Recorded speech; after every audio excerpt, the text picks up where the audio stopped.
السلام علیکم ورحمۃ اللہ تعالی وبرکاتہ۔ مرکز اہل سنت جامعہ رضویہ منظر اسلام کے یوٹیوب چینل ہم سبق درس نظامی میں آپ کا خیر مقدم ہے۔ پیارے بچوں، جنہوں نے اب تک ہمارے چینل کو سبسکرائب نہیں کیا ہے وہ ضرور سبسکرائب کر لیں اور بیل آئیکن بھی ٹچ کر دیں تاکہ ہر ویڈیو کی نوٹیفیکیشن آپ تک پہنچتی رہے، اور اپنے ساتھیوں سے بھی شیئر کریں تاکہ ہماری گفتگو سے زیادہ لوگ فائدہ اٹھا سکیں۔ ساتھ ہی ساتھ بات پسند آئے تو لائک بھی کیا کریں، اس سے ہماری ہمت بھی بڑھے گی۔ اگر کہیں پر کوئی دشواری ہو تو آپ کمنٹ کر کے ہم سے پوچھ بھی سکتے ہیں۔ بسم اللہ الرحمن الرحیم۔ فَإِذَا طَهُرَتْ طَلَّقَهَا إِن شَاءَ، تو عورت جب پاک ہو جائے تو پاک ہونے کے بعد چاہے تو اسے طلاق دے دے۔ کیا مطلب؟ ماں قبل میں کہا تھا کہ اگر موضوعہ عورت کو طلاق حیض میں دی، حالت حیض میں، تو فرمایا تھا کہ تجب رجعتها، تو اس سے رجعت کرنا واجب ہے اصح قول کے مطابق، اور ایک قول کے مطابق کہ محض رجعت کرنا مستحب ہے۔ بہرحال حیض میں طلاق دی، اب حیض میں طلاق دی تو رجعت کر لے تاکہ بدعی طلاق سے محفوظ رہے۔ اب بعد میں طہر آیا، عورت حیض سے پاک ہو گئی، اس حیض سے جس حیض میں اسے طلاق دی تھی اس سے پاک ہو گئی، اب چاہے اگر طلاق دینا تو اب طہر میں طلاق دے تاکہ سنت کے مطابق، سنت سے مراد کل بتا چکا ہوں، تاکہ طلاق مسنون واقع ہو۔ اب حیض کے سے فارغ ہونے کے بعد اس کو طلاق کا تحفہ دے سکتا ہے۔ انشاء اگر چاہے، اور نہ چاہے تو پھر رکھے، بیوی کی بیوی ہے، بیوی کی طرح رکھنا چاہیے۔ بہتر تو یہی ہے کہ رکھے، ضرورت ہو تبھی طلاق دے، بے ضرورت طلاق نہ دے۔ فَإِذَا طَهُرَتْ، تو جب وہ عورت اس حیض سے پاک ہو جائے جس میں طلاق دی گئی تھی، جس کے بعد رجعت کر لی گئی تھی، طلقها ان شاء، پاک ہونے کے بعد اس کو چاہے تو طلاق دے دے، ضرورت ہو تو طلاق دے دے اور ضرورت نہ ہو تو طلاق نہ دے۔ بہرحال طلاق طہر میں دے، بس یہ بتانا مقصد ہے۔ فَإِن قَالَ لِمَوْطُوعَتِهِ أَنْتِ طَالِقٌ ثَلَاثًا، اب اگلا مسئلہ یہ کہہ رہے ہیں، بتا رہے ہیں کہ اگر کسی، بھائی یہ تو بات سمجھ میں آ گئی کہ طہر میں طلاق مسنون ہے اور حیض کے اندر طلاق دینا بدعت ہے، بدعت اور سنت کا معنی آپ جانتے ہیں۔ اب یہ ہے کہ کوئی آدمی اگر تین طلاقیں دے دے، تین طلاقوں کی صورتیں بیٹا الگ الگ ہو سکتی ہیں۔ ایک تو صورت یہ بھی ہو سکتی ہے کہ آدمی بولے انتی طالق ثلاثا، بولا تو ایک ہی بار ہے لیکن تین بار، اردو میں ہم نے کہہ دیا تجھے تین طلاق، تو جملہ تو ایک ہی بولا نا، تو تینوں طلاقیں واقع ہوں گی یا نہیں؟ اہل سنت و جماعت کا مذہب یہ ہے کہ ایک ہی بار میں اگر تین طلاقیں بھی دے گا تو تینوں طلاقیں واقع ہو جائیں گی، جبکہ روافض کا کہنا یہ ہے کہ ایک بار میں تین طلاقیں نہیں ہوں گی، ایک ہی طلاق ہوگی، روافض کا یہ کہنا ہے۔ تو روافض کے مقابلے میں اہل سنت و جماعت کا قول کیا ہے، ان کا مذہب کیا ہے کہ تین طلاقیں اگر دے گا تو تینوں طلاقیں واقع ہو جائیں گی، ٹھیک ہے۔ ہاں تینوں طلاقیں واقع ہو گئیں تو طلاق مغلظہ ہو جائے گی، فلا تحل له من بعد حتى تنكح زوجا غیرہ، اب اس پر عمل ہوگا، ٹھیک۔ اور ایک صورت تین طلاق دینے کی یہ ہے کہ کسی شخص نے کہا انتی طالقن اپنی موتوعہ سے کہا، قالا لموتوعتی اپنی موتوعہ جس سے وطی کر چکا ہے اس سے کہا۔ موتوعہ کی قید کیوں لگا رہے ہیں بیٹا؟ موتوعہ کی قید اس لیے لگا رہے ہیں کہ ایک طلاق کے بعد دوسری طلاق کا محل موتوعہ ہی ہو سکتی ہے، اور جس عورت سے وطی ہی نہیں ہوئی یا دوائی وطی نہیں پائے گئے، خلوت صحیحہ ہی نہ ہو پائی، تو وہ عورت تو ایک ہی طلاق میں بائنہ ہو جاتی ہے، دوسری طلاق کی کوئی نوبت وہاں پر نہیں آتی، ٹھیک ہے؟ اور یہاں پر گفتگو جو کرنے جا رہے ہیں وہ 3 طلاق کی کرنے جا رہے ہیں، تو دوسری طلاق یا تیسری طلاق کی محل تو وہی عورت ہو سکتی ہے جس سے وطی کر لی گئی ہے، کیونکہ غیر موتوعہ عورت تو ایک ہی طلاق میں نکاح سے دور ہو جاتی ہے، ٹھیک ہے؟ وہ تو بائنہ ہو گئی۔ اسی لیے فرمایا فَإِنْ قَالَ لِمَوْتُوعَتِهِ اگر کسی شخص نے اپنی موتوعہ عورت سے بیوی سے کہا، کیا کہا؟ انتی طالق ثلاثا للسنہ، اگر صرف یہی کہا بیٹا انتی طالق ثلاثا تو تینوں طلاقیں واقع ہو جائیں گی، یاد رکھیے اہل سنت کا مذہب یہی ہے، لیکن اس نے ثلاثا سیدھا نہیں بولا بلکہ کہا انتی طالق ثلاثا للسنہ، کہ تجھے 3 طلاق ہیں سنت کے مطابق، طلاق سنت 3 ہے، اور طلاق سنت بیٹا کیا ہے؟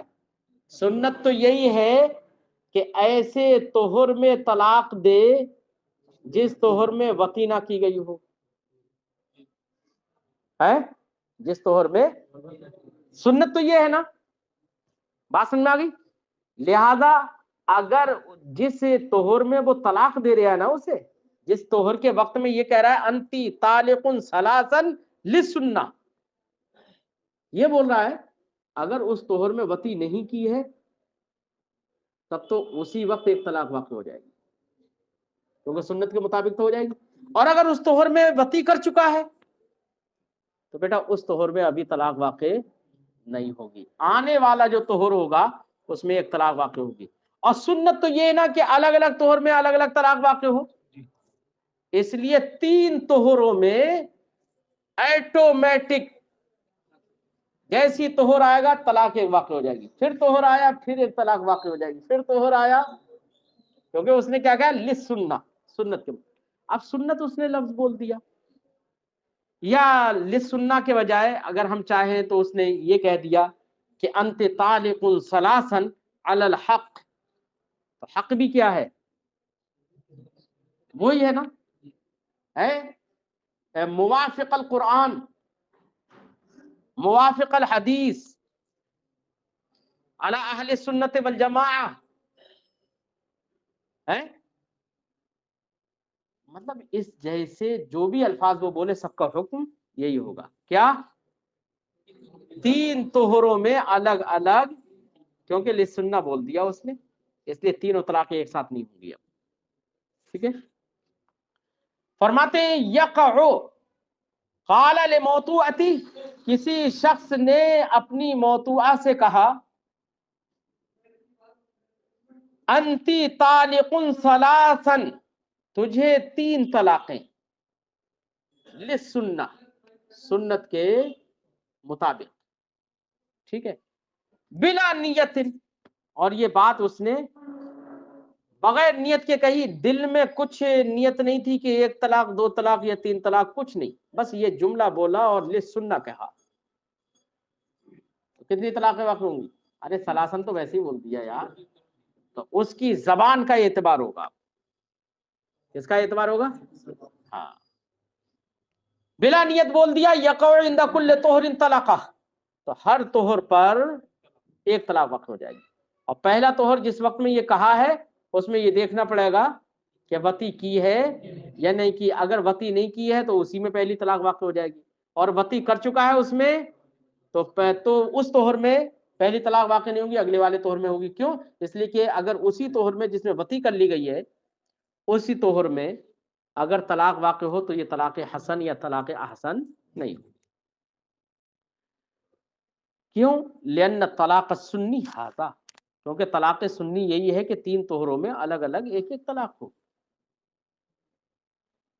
وَإِن نَبَأَ الْكُلَّ السَّاعَةَ، اور اگر فوراً اسی وقت وہ ساری طلاقوں کی اس نے نیت کر لی، ساری طلاقوں کی نیت کر لی اسی وقت، الساعہ فوراً اسی وقت، حال صحت، تو اس کی نیت کیا ہو جائے گی؟ صحیح ہو جائے گی. جملہ وہی بولا تھا، انتی طالق ثلاثا للسنہ، لفظ للسنہ بولا ہے لیکن نیت کر لی تینوں طلاقوں کی. تو احناف کے نزدیک اور جمہور ائمہ اور فقہا کے نزدیک تینوں طلاقیں فوراً واقع ہو جائیں گی. ٹھیک ہے، اگرچہ للسنہ بولا ہے لیکن بیٹا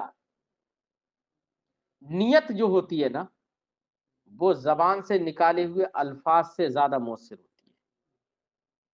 کیا ہوتی ہے؟ نیت اس سے زیادہ. اور نیت کر رہا ہے تینوں کی، سب کی نیت کر لی اس نے، ساری طلاقیں واقع ہو جائیں گی.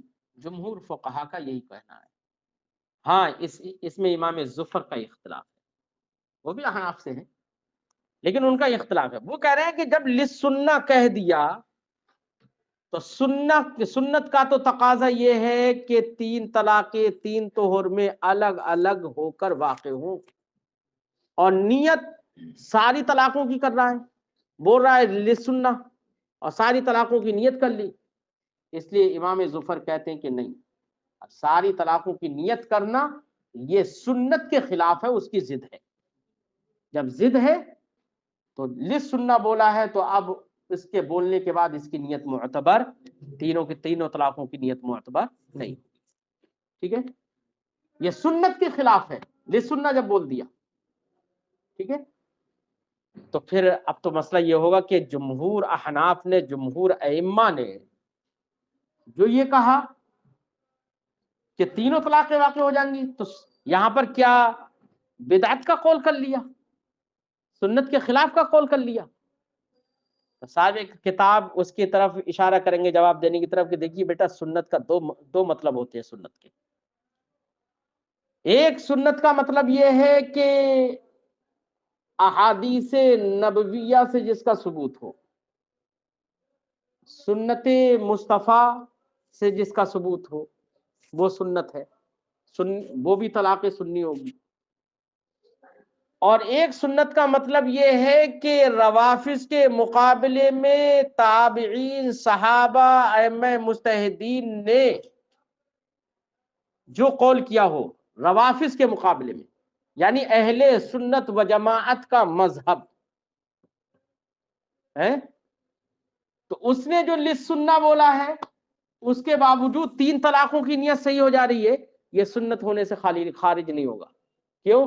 اس لیے کہ للسنہ کا مطلب ہے مذہب اہل سنت کے مطابق، یہ معنی ہو جائے گا.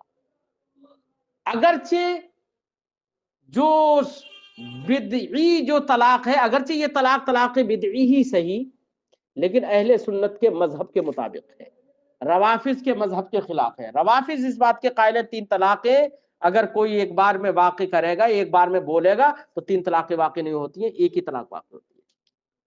یہی وجہ ہے کہ روافض نے چونکہ یہ کہا، اور ہمارے یہاں کے روافض جو اپنے آپ کو شیعہ کہتے ہیں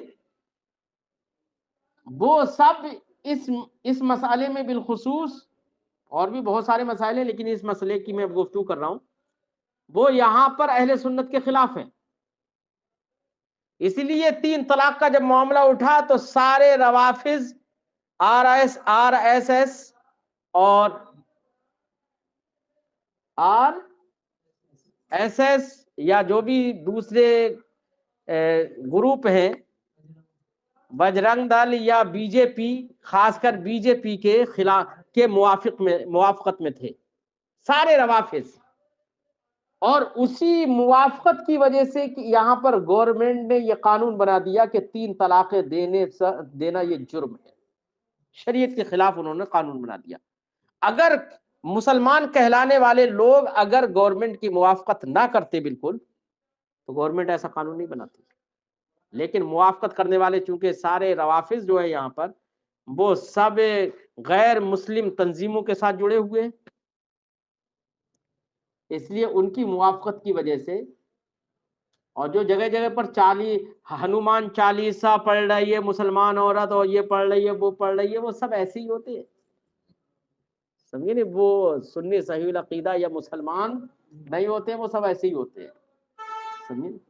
تو انہی کی موافقت کی وجہ سے یہاں پر یہ قانون بنا کہ 3 طلاقیں اگر کسی نے دی تو مجرم بھی ہے۔ بے وقوفی دیکھو، مجرم بھی بنا دیا 3 طلاقیں دینے والے کو، ہیں بھیا؟ اگر اس نے، اور تم کہہ رہے ہو 3 طلاقیں واقع، اور طلاق واقع ہوگی بھی نہیں، کہہ رہے طلاق بھی نہیں ہوگی، قانون الٹا قانون دیکھو کہ طلاق بھی ہوگی نہیں، تو بھیا جرم کس چیز کا کیا اس نے جب طلاق نہیں ہوئی؟ یا تو طلاق مان لو یا مجرم مت کہو اسے، تو طلاق بھئی اس نے بول دیا لیکن طلاق نہیں ہوئی، ٹھیک ہے، جرم بھی نہیں ہوا، پھر جب جرم نہیں ہوا تو وہ مجرم مگر پھر بھی بن گیا۔ اور سزا کیا؟ یہ مسلمان سمجھ نہیں رہے ہیں، عورتیں بھی نہیں سمجھ رہی ہیں، سزا ایسی کہ 3 سال تک جیل میں رہے گا، ٹھیک ہے؟ 3 طلاق دینے کی وجہ سے 3 سال تک جیل میں رہے گا، اتنی بڑی سزا۔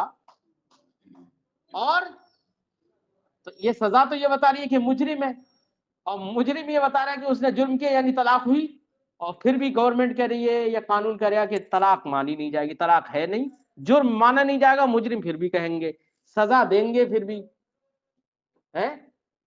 اور 3 سال تک شریعت اسلامیہ نے تو ضرورتاً کہا ہے، اگر اتفاق سے 3 طلاق بول دی، لیکن یہ شریعت میں مستحسن نہیں ہے یہ طلاق، لیکن بول دیا تو 3 طلاق واقع ہو جائیں گی، لیکن شریعت نے اس کے مجبوری کی حالت میں یہ آپشن رکھا ہے، یہ تھوڑی ہے کہ وہ خوشی خوشی ہر دن طلاقیں دے، ایسا تھوڑی ہے، اس کے لیے آپشن بھی رکھے ہیں، طریقے بھی رکھے ہیں۔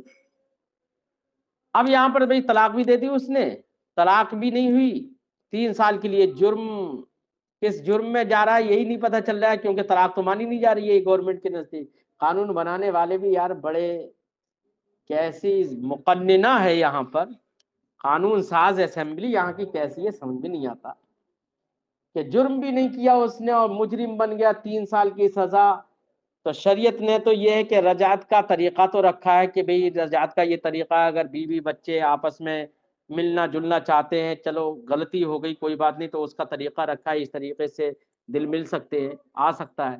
لیکن یہاں پر 3 سال اگر کوئی آدمی طلاق دینے کی وجہ سے، عورت کے طلاق دینے کی وجہ سے جیل اگر چلا گیا 3 سال کے لیے، تو کیا 3 سال جو سزا کاٹ کے آئے گا اس کا دل چاہے گا اس عورت کو میں دوبارہ سے اپناؤں؟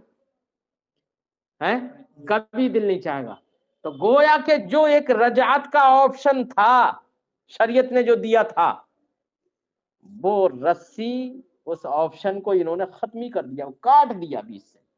اب گویا کہ ایسی عورتوں کو انہوں نے ڈھکیل دیا بالکل، کہ تمہارے لیے اب آپشن نہیں رکھا ہے کہ تم ادھر جاؤ، ہیں؟ ازرو شرع تو اب آپشن ہی نہیں رہا، ازرو شرع تو آپشن تھا، انہوں نے آپشن نہیں رکھا۔ 3 سال جیل کاٹ کے آ کے اس کو کیوں رکھے گا وہ؟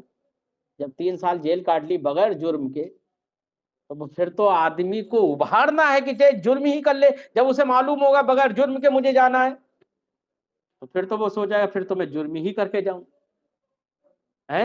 تو گویا کہ اس طریقے سے لوگوں کے جذبات کو بھڑکانا ہے اور لوگوں کو گناہ کرنے پر ابھارنا ہے۔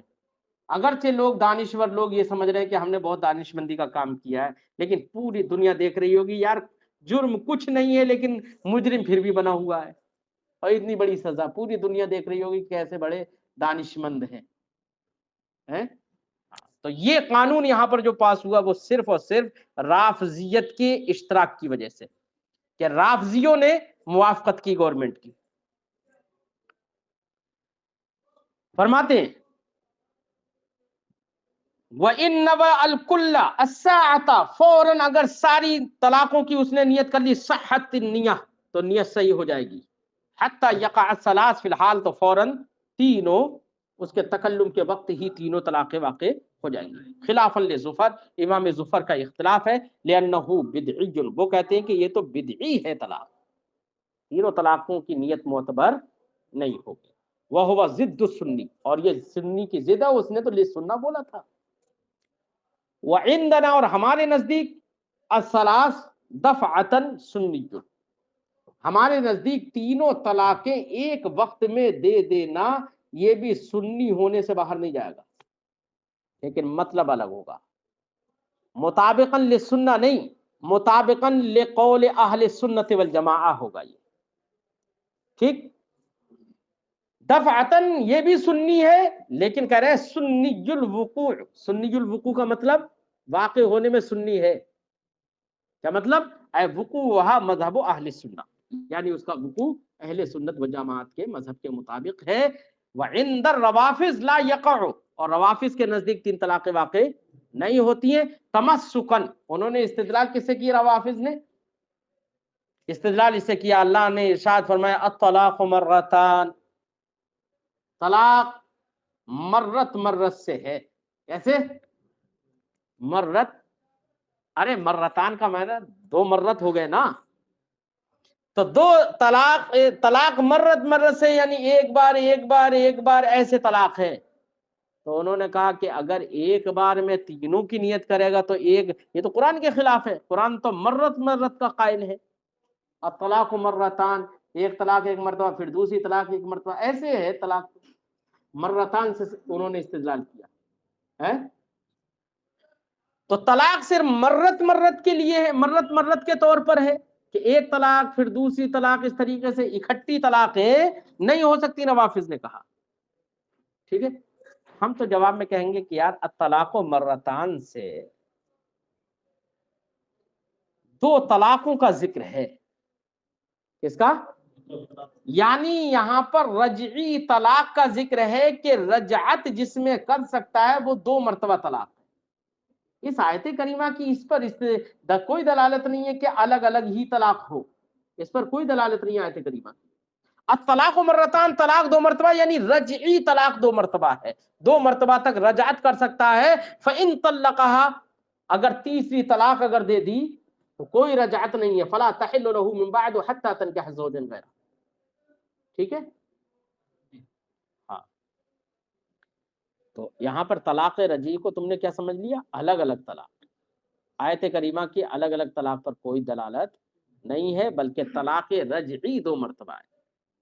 ٹھیک ہے.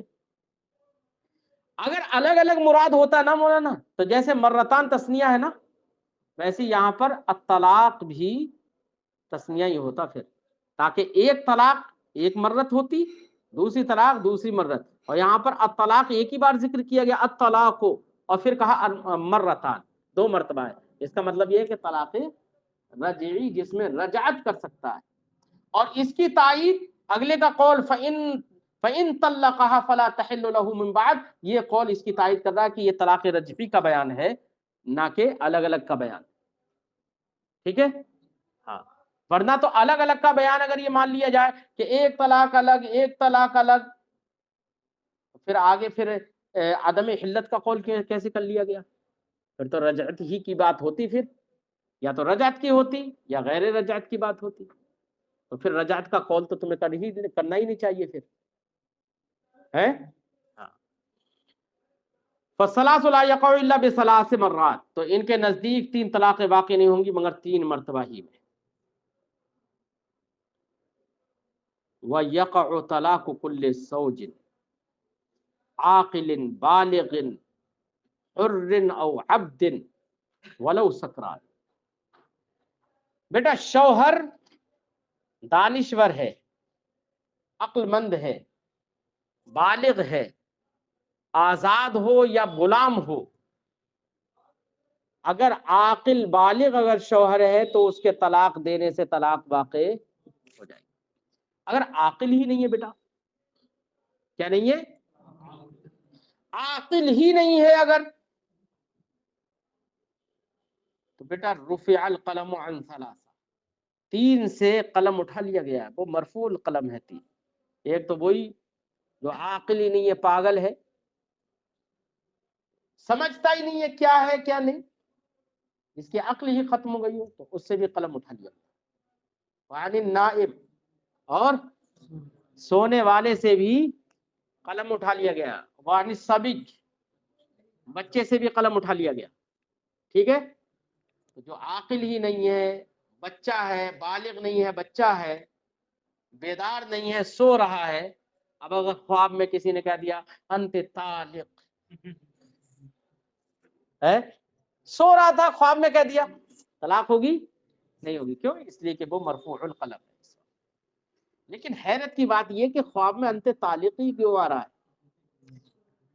ہے؟ اس کا مطلب بیوی نے بڑا ستایا ہو، اس کا مطلب یہ نہیں ہے کہ اسے وہ بیوی سمجھ ہی نہیں رہا کہ طلاق کا مطلب ہی نہیں سمجھا، بیوی نے ستایا زیادہ ہوگا اس لیے خواب بھی اسے ویسے ہی آ رہا ہے۔ یا ممکن ہے کہ اس کا دل کہیں اور لگا ہو، دل میں یہ گھومتی رہتی ہو دماغ میں کہ ارے یار اسے تو چھوڑ دو، اسے چھوڑ دو، ہے اس لیے خواب میں بھی وہی دیکھ رہا ہو، کچھ بھی ہو سکتا ہے۔ بہرحال سونے والا مرفوع القلم ہے، لہذا عاقل ہونا چاہیے شوہر، بالغ بھی ہونا چاہیے۔ اب عاقل بالغ ہو، بچہ نہ ہو، لہذا اگر کوئی چھوٹا بچہ ہے، اس کا نکاح کرا دیا تھا، چھوٹے بچے نے بول دیا انت طالق، طلاق نہیں ہوگی جب تک کہ وہ بالغ نہیں، ٹھیک ہے؟ ایسے ہی پاگل نے بول دیا انت طالق، طلاق نہیں ہوگی۔ ہاں وہ الگ بات ہے، چاہے آزاد ہو یا غلام ہو، اگر عاقل بالغ ہے تو دونوں صورتوں میں طلاق واقع ہو جائے گی۔ ایسے ہی عاقل بالغ ہونے کے بعد اگر وہ نشے میں ہے تب بھی طلاق واقع ہو جائے گی، نشے میں بھی ہے، ٹھیک ہے؟ نشے میں بھی ہو تب بھی طلاق واقع ہو جائے گی، جمہور فقہا کے نزدیک، جمہور ائمہ احناف کے نزدیک طلاق تب بھی واقع ہو جائے گی۔ کیوں؟ اس لیے کہ نشے میں ہونا کوئی ایسا تھوڑی ہے کہ بڑا باعزت کام کر کے آیا ہے کہ اس کا احترام کیا جائے کہ یہ طلاق بھی بول دے تو طلاق نہ ہو، ہے؟ اس کی نشے میں ہونا یہ بھی اس کی اس صورت میں ہمارے فقہا نے فرمایا نشے میں ہونے کی وجہ سے بھی اس کی طلاق واقع ہو جائے گی، صرف اس کو یہ سزا دینا ہے ایک طرح سے، تاکہ اس نے نشہ ایسا کیا ہی کیوں کہ زبان سے انت طالق ہی نکل رہا ہے، ایسا نشہ کرنا ہی نہیں چاہیے، تو یہ عبرتن بھی ہے۔ لیکن بعض فقہا نے کہا کہ نشے میں جو شخص ہے تو اس کی طلاق واقع نہیں ہوگی، بعض فقہا نے یہ کہا، کیونکہ انہوں نے کہا کہ نشے میں اسے تو پتہ ہی نہیں چل رہا ہے، تو اس کی غفلت اور عدم علم، عدم تیقظ اس سے کہیں بڑھ کر ہے جو سو رہا ہو۔ سونے والے کو تو جیسے ارے بھائی زید تم کیا بول رہے ہو، ارے میں نے تو کچھ نہیں بولا، ارے خواب میں تو ابھی تم یہی بول رہے تھے کہ انت طالق، بیوی نے سنا اچانک اس نے اٹھا دیا تو وہ اٹھ تو جائے گا نا، لیکن بے ہوش آدمی کو اٹھائے گی بھی تب بھی وہ نہیں اٹھے گا، اس کی غفلت تو سونے والے سے بڑی ہوئی ہے۔ اس لیے بعض فقہا نے فرمایا جب سونے والے کی طرف سے طلاق واقع نہیں ہو رہی ہے جب، تو پھر سکران کی بھی طلاق واقع، سکران کا معنی نشے میں، چور۔ فرماتے ہیں وَيَقَعُ طَلَاقُ كُلِّ زَوْجٍ عَاقِلٍ بَالِغٍ، ہر عاقل بالغ شوہر کی طلاق واقع ہو جائے گی، حر او عبد، چاہے وہ عاقل بالغ آزاد ہو یا غلام ہو، وَلَوْ سکران، اگرچہ بے ہوش ہو، بے ہوش کا من نہیں، نشے میں ہو، یہ ترجمہ کرو، اے ان کان الزوج و ان کان الزوج سکران، اگرچہ زوج یعنی شوہر وہ نشے میں ہو، خلافا للشافعی، اس میں امام شافعی کا اختلاف ہے، انہوں نے کیا کہا کہ سکران کی طلاق واقع، وجہ ہم نے بتا دی ہے۔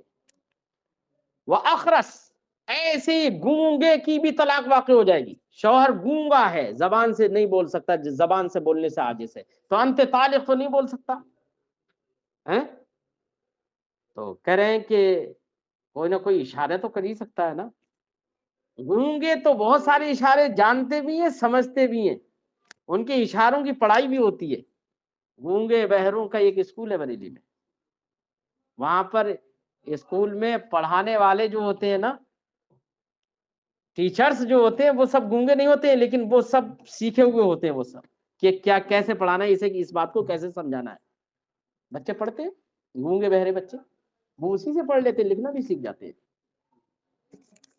ٹھیک ہے، تو گونگا اشارے سے تو کہہ سکتا ہے نا کہ تجھے طلاق ہے، زبان سے نہیں کہہ سکتا، اشارے سے کہہ سکتا ہے. کوئی اشارہ ان کے لیے متعین ہے، اس اشارے سے اگر بیوی سے اس نے یہ کہہ دیا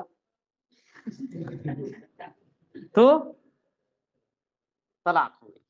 ٹھیک ہے، کیوں؟ اس لیے کہ یہاں پر اشارہ بھی اس کی زبان کا کام کر رہا ہے. کبھی کبھی اشارے وہ کر دیتے ہیں جو زبان بھی نہیں کر پاتی ہے. سمجھے نہیں؟ ہاں، کہنے اخرس، اور گونگے کی بھی طلاق واقع ہو جائے گی بے اشارت ہی المعہود للطلاق، اس کے اس اشارے سے جو اشارہ اس کے طلاق کے لیے جو معہود و متعین ہو. لإطلاق صبی و مجنون و نائم، نہیں لے اطلاق نہیں ہے، لا طلاق، لا طلاق صبی و مجنون و نائم، بچے کی، پاگل کی، سونے والی کی طلاق واقع نہیں ہوگی. وجہ ہم نے بتا دی. وسید، ایسے ہی آقا کی طلاق بھی واقع نہیں ہوگی.